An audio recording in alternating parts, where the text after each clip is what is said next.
Thank you for joining this very brief tutorial on the 6 C's of SaaS finance. My name is David Apple, the head of SaaS vertical at Sage Intacct. Joining me is Jeff Epstein, operating partner at Bessemer Venture Partners.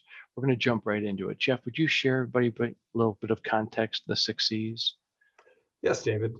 Many of our CEOs and CFOs ask us, what do investors want when we look for investments? And the answer to that question is these 6 things. These are the key 6 metrics. We have good, better, best for each metric. So the ideal company is best on all 6 of these metrics. Of course, that's very rare, but that's where you want to be. First metric is growth.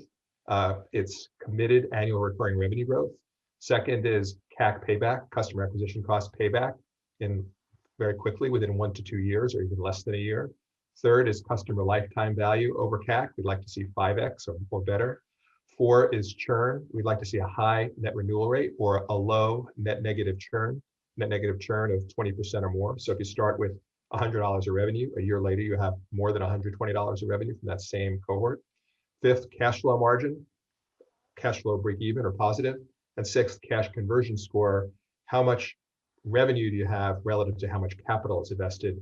If you, for instance, have 10 million of capital invested and you have 10 million or more in revenue, you have a better than a 1x cash conversion score.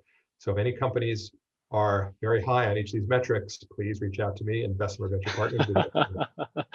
Thank you.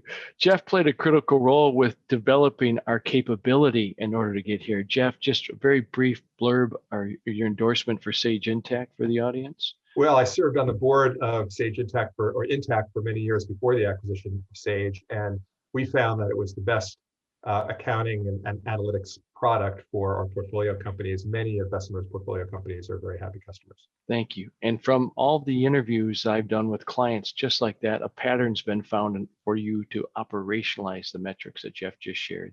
First one is get the order in correctly with what the customer master and the item master is, because this allows you to bill faster, you speed up cash flow. Second is automate the billing and the many different myriad types of subscription billing that you can do across tiers and pricing and usage, because this allows you to price for differentiation in your marketplace.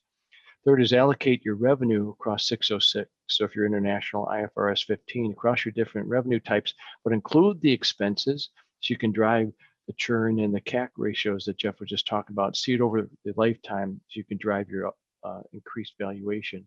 Having all this data gives you a great dashboard, tie it in with all the rest of the information so you have a subscription system of record, pulled across the entities with all the cohorts you need for the cohort analysis that you have, and then forecast. Because you built this very rich data set in your system, have the ability to forecast and plan the future, because the whole reason you went to the firm that you're at right now is to take a risk and to win.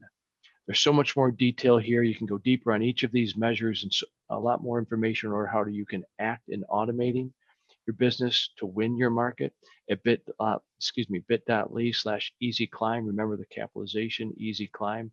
Please join me in thanking Jeff. We thank you for starting this journey with us. Please have a great day.